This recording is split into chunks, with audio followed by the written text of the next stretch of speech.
بسم اللہ الرحمن الرحیم۔ السلام علیکم۔ آج کی ہماری جو ویڈیو ہے وہ ہے تنقید اور تحقیق میں کون سے فرق ہیں اس کے حوالے سے، اور ہم دیکھیں گے اس ویڈیو میں آپ کو کون سے آپ کے آنسر کے کوشچن ملیں گے۔ تنقید کیا ہے، اس کے لغوی معنی کیا ہیں، اور پھر اس کے بعد اس کی تعریف ہوگی، پھر اس کے اصطلاحی معنی ہوں گے۔ اس میں تحقیق کیا ہے، لغوی معنی اور تعریف۔ تنقید میں عملی اور اطلاقی تنقید کا طریقہ کار دیکھیں گے، اس کے بعد تحقیق کا طریقہ کار دیکھیں گے، اور ان سب کو جاننے کے بعد آپ فرق کر پائیں گے کہ تنقید اور تحقیق میں کیا فرق ہے، تنقید کسے کہتے ہیں اور تحقیق کسے کہتے ہیں۔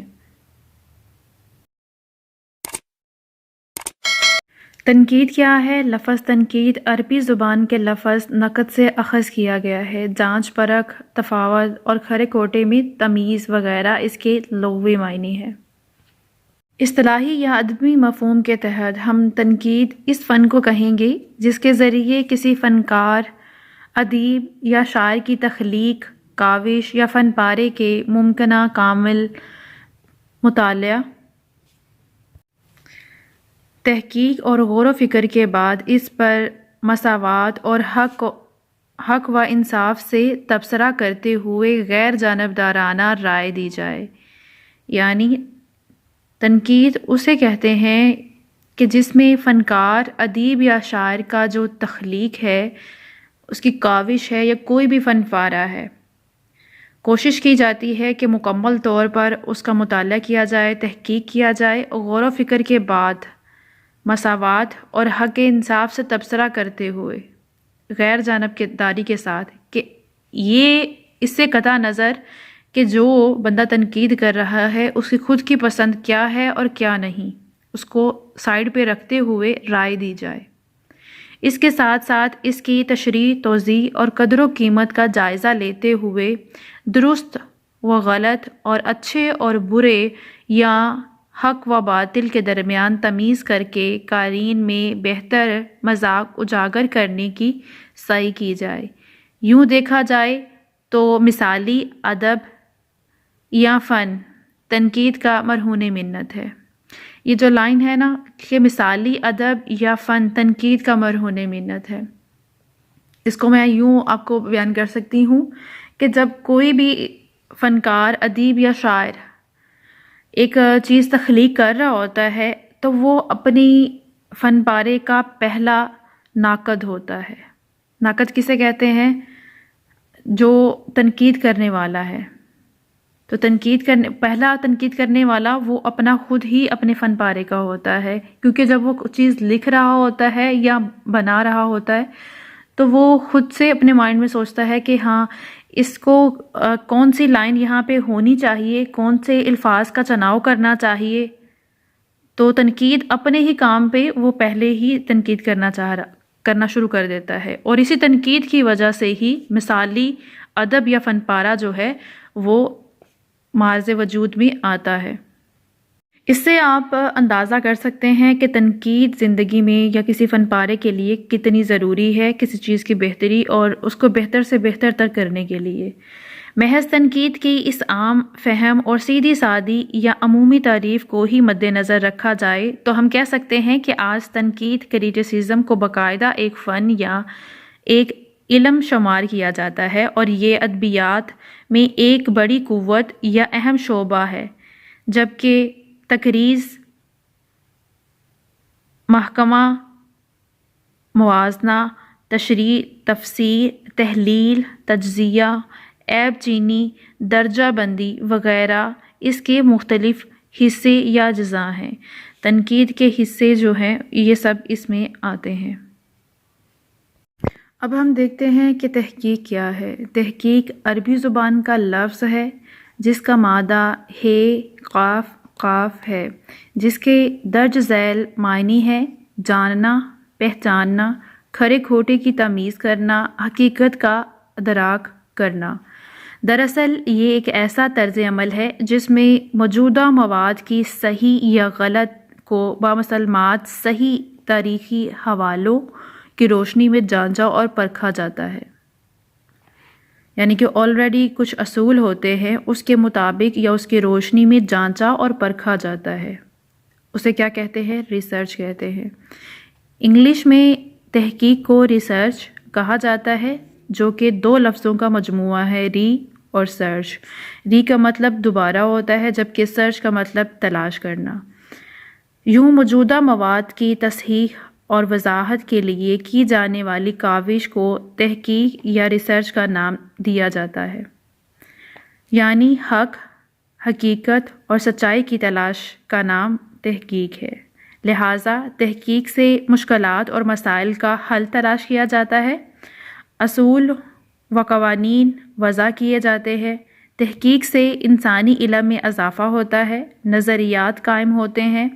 لفظ تحقیق کا اگر محدود معنی بیان کیا جائے وہ یوں ہے: کسی تعلق کی صداقت کی تصدیق یا تردید کرنا تحقیق ہے۔ اس کے بعد تحقیق کی تعریف ہے۔ انگلش لغت میں تلاش کرنا، حقیقت جاننے کی کوشش کرنا، حق کی تلاش کرنا، اور فیروز اللغات میں تلاش کرنا، حقیقت تک پہنچنا، جستجو کرنا، کھوج لگانا، حقیقی، کھرا اور سچا۔ عربی میں ایسا کام جو حقیقت کو بیان کرے۔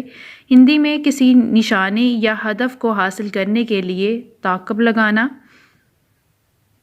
اور اگر ہندی میں دیکھا جائے کہ کسی نشانے یا ہدف، پہلے سے آپ ریسرچ میں کیا ہوتا ہے کہ آپ کوئی ایک مفروضہ قائم کر لیتے ہیں کہ کسی چیز کے بارے میں آپ کوئی شک ظاہر کر دیتے ہیں یا اس کو لکھ لیتے ہیں، پھر اس کے مطابق آپ ریسرچ کرتے ہیں کیا یہ بات اس ادب پارے یا اس چیز کے بارے میں ٹھیک ہے یا نہیں ہے۔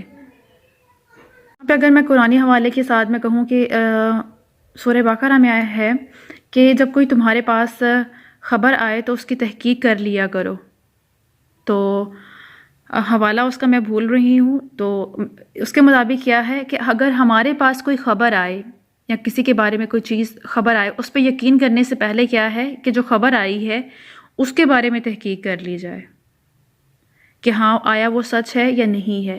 تحقیق میں بھی آپ اسی طرح کرتے ہیں کہ پہلے سے آپ کوئی مفروضہ بناتے ہیں، پھر اس کے بارے میں تحقیق کرتے ہیں، تو یا تو وہ آپ کا مفروضہ جو ہے وہ صحیح ثابت ہو جاتا ہے یا وہ غلط ثابت ہو جاتا ہے۔ اس کے بعد آ جاتا ہے تنقید کے عوامل یا ان کی بنیاد کن نکات پر ہے۔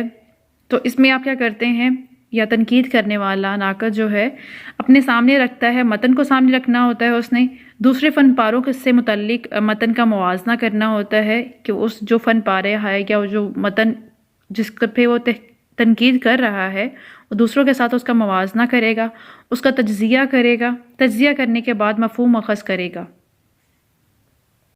تحقیق کا طریقہ کار جو ہے یا سائنسی طریقہ کار، اس کو دیکھتے ہیں، اس میں کون سے مراحل آتے ہیں۔ مسئلے کا انتخاب کیا جاتا ہے، مسئلہ کیا ہے، ٹھیک ہے، پھر مفروضہ قائم کیا جاتا ہے، نمونے کا انتخاب اور تحقیق کی تیاری کی جاتی ہے۔ نمونہ مراد سیمپل جس پر تحقیق کی جانی ہے۔ فار ایگزامپل اگر آپ کے پاس بہت زیادہ لوگ ہیں یا بہت زیادہ چیزیں ہیں، لیکن آپ ان سب پہ ریسرچ نہیں کر سکتے ہیں، ان میں سے کچھ لوگ آپ چوز کرتے ہیں جن کے اوپر وہ آپ سیمپل کے طور پر وہاں سے لوگ لیتے ہیں اور پھر تحقیق کرتے ہیں۔ آلات تحقیق اور حصول مواد کا تجزیہ اور حصول نتائج، یہ 5 مراحل پر مشتمل ہوتا ہے۔ پہلا جو حصہ ہے اس میں آپ مسئلہ دیکھتے ہیں کہ مسئلہ کیا ہے، مسئلہ اہم ہے یا نہیں ہے، کیا یہ مسئلہ نیا ہے۔ کوشش کی جاتی ہے کہ مسئلہ کچھ نیا ہو کہ جس کے بارے میں آپ ریسرچ کرنے جا رہے ہیں۔ پھر مفروضہ قائم کیا جاتا ہے۔ اس میں کیا کرتے ہیں کہ تنقید کرنے والا جو ہے وہ بہت سے مفروضے بناتا ہے، پھر ان کو ایک جگہ پہ لکھتا ہے اور دیکھتا ہے کہ کون سا مفروضہ ہے جو درست ثابت ہو سکتا ہے یا اس کے زیادہ امکانات ہیں۔ پھر اس ایک مفروضے کو وہ چوز کرتا ہے، پھر اس کے بارے میں تحقیق کرنا سٹارٹ کرتا ہے۔ نمونے کا انتخاب کرنا، اس میں کیا ہے، سیمپل، وہ اس کے بارے میں آپ کو میں نے بتا دیا ہے کہ جو افراد نمائندگی کرتے ہیں آپ کے ریسرچ میں، جن کو آپ چوز کرتے ہیں، کچھ مردوں یا کچھ عورتوں کو شامل کرتے ہیں اپنی تحقیق میں، تو وہ سیمپل کہلاتا ہے یا نمونہ کہلاتا ہے۔ آتے ہیں آلات تحقیق اور حصول مواد۔ جب آلات تحقیق آپ کے کیا ہوں گے؟ سوال نامہ ہو سکتا ہے، رائے نامہ ہو سکتا ہے، چیک لسٹ ہو سکتی ہے، ریڈنگ اسکیل وغیرہ، اس طرح کی چیزیں جو استعمال کرتے ہیں آپ اپنی تحقیق میں، وہ سارے تحقیقی آلات ہوتے ہیں۔ اور جب آپ انٹرویو وغیرہ دیتے ہیں یا کوئی کوشچن پیپر تیار کرتے ہیں تو وہ کیا ہے؟ آپ مواد اس سے اکٹھا کر رہے ہیں جس کا بعد میں آپ تجزیہ کریں گے۔ تجزیہ کرنے کے بعد اپنی رائے پسند و ناپسند کو کے دخل کے بغیر اس کے بارے میں نتیجہ اخذ کریں گے۔ تو وہ